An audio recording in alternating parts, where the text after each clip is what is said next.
గతంలో మీరు కూల్చేటప్పుడు మీరు వాళ్ళకి డాక్యుమెంట్స్ చూపెట్టే ప్రయత్నం అన్ని చేసినాం.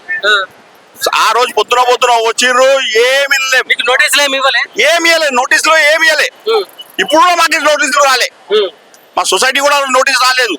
చక్కగా వచ్చిర్రు, వచ్చి ఇప్పుడు మొత్తం కూల్చేస్తా ఇది, ఇప్పుడు ఇది అది అని మమ్మల్ని ఇప్పుడు అక్కడ పోతేనే అందరికి జైలుకి పంపిస్తానని కూర్చుంటాను. ఒక్కటే మాట, హైడ్రా పోలీస్ స్టేషన్ పంపించేస్తా, మిమ్మల్ని అందరికి మీ మీద కేసులు బుక్ చేస్తా అని. అందువల్ల మేము వచ్చి ఈ రోడ్డు మీద దిగినాం ఇవాళ. సో ఏం చెప్తారు ఫైనల్ గా హైడ్రాకైనా రేవంత్ హైడ్రా ఒకటే చెప్పాం, మీరు చెరువులు అంటారు, మీరు 15 ఎకర్స్ ఉంది మీ చెరువు, దాంట్లో మీరు డెవలప్మెంట్ చేసుకోండి. ఈ ప్లాట్ల మీద ఎందుకు వస్తారు? మాకు రిజిస్ట్రేషన్లు ఉన్నాయి, LRS ఉన్నాయి, కట్టినాయి, యుఎస్ ఉన్నాయి. ఇప్పుడు దీంట్లో వచ్చి మా ప్లాట్లు పంచుకుని ఏం చేస్తారు? జిహెచ్ఎం పోయి కలిస్తే ఆయన జిహెచ్ఎంసీ ఇస్తా అంటాడు. మాకు వద్దు సార్, ఏదైనా ప్లాట్లు ఇచ్చేయండి బయట అంటే అది కూడా ఇవ్వను అంటాడు. మీకు ఇది ఇస్తా అది ఇస్తా, లేకపోతే మీరు వెళ్ళిపోండి. నేను కూడా నా రఘునందన్ సార్ అంటాడు మొన్న పోతే, నేను కూడా నా FPL లో వచ్చింది ప్లాట్ నేను ఇచ్చిపెట్టేసిన, ఇప్పుడు మీరు కూడా ఇచ్చిపెట్టేయని అంటాడు. ఒకటే మాట.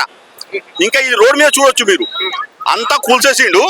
ఒక అది ముస్లింల దర్గా ఉన్నది, దానికి ఇచ్చిపెట్టిండు.